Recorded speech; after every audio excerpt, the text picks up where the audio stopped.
Hey guys, it's Kim here with Fairily Fiber Fun. Thanks for joining me on Tour de Fleece Day 22.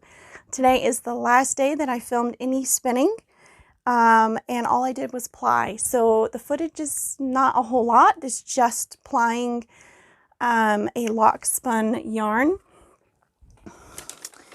So a few months ago, I was at my friend Dana's house, and she has her own Gulf Coast sheep. And I was showing her Mr. Squeaky, my new spinny cube, when I had first gotten it. And I needed something to spin, and she said I could spin up some of this fiber. It's got rain tips and stuff, but I was like, eh. So I just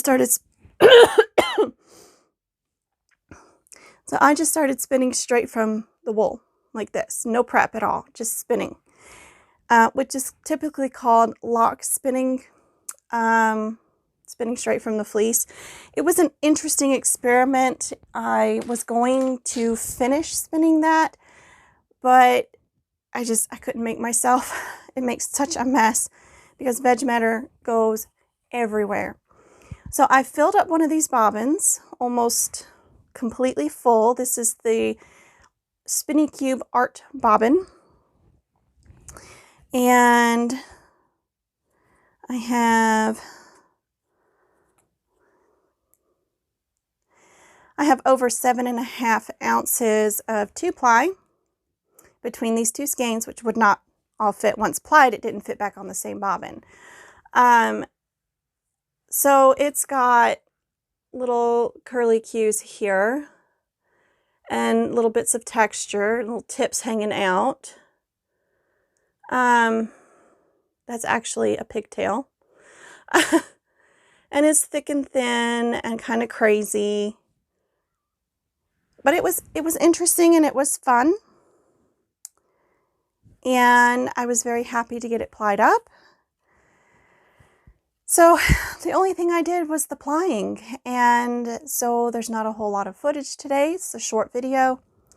But I thought I would share it with you. And I'm actually happy with the yarn. Now the yarn and the rest of the fiber is going back to my friend Dana, so she can play with it and maybe use these in either a crochet project or a weaving project. We'll see.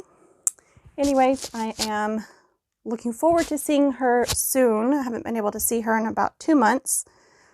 So it's been crazy trying to do anything this summer. Has been crazy. Anyways, so I hope you enjoyed today's episode, and I will see you in the next one. Bye guys.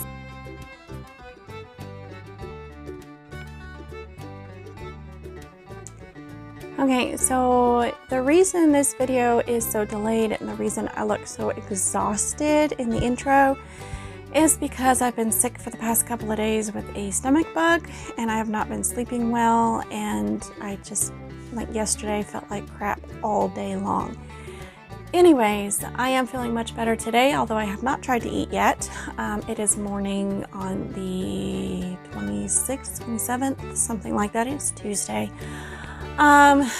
So I am very delayed getting this out to you guys, and I apologize for that. But I thought I would give you just a little bit of information on what I'm doing here before I let the music just do its thing. I wound the single into a center pole plying ball, and when my cake winder got full, then I broke it and I started a new one. And at some point the single broke, and I just took the ball off and started a new one. So with the plying, all I do is ply one center pole ball at a time, and when I get to the end, there's a loop at the end, and I use that as if it's a leader. It does help if you turn the battery on, if you're using the battery pack, just to let you know. The wheel doesn't work without power. Anyway, so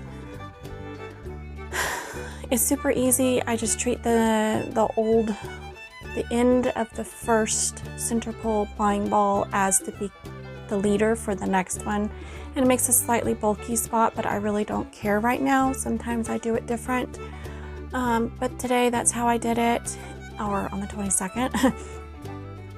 So also I wanted to share a little information about the battery pack for this wheel while I'm thinking about it. During the next spin that I did not film, I was spinning away and my wheel was not, when I turned the speed dial, it wasn't speeding up. It would go to a certain speed and then it wouldn't go any faster, and it was starting to sound a little sluggish, and I got really worried until I realized that my battery was down to 2 lights instead of the 5. And so I figured maybe it's the battery needs to be recharged. So I plugged the battery in and charged it, and then as I was spinning, I used the electric cord, and what a difference. So yeah, don't let your batteries get completely drained if you're doing this. Charge them when they get down to just 2 lights on, you'll need to charge them. And these are the batteries that were recommended on the Spinny Cube website. So they're from Amazon and they're not terribly expensive. I actually bought a second one, so I can now have one charging and one in use at the same time. Okay, so I will let you go there and enjoy the rest of the music.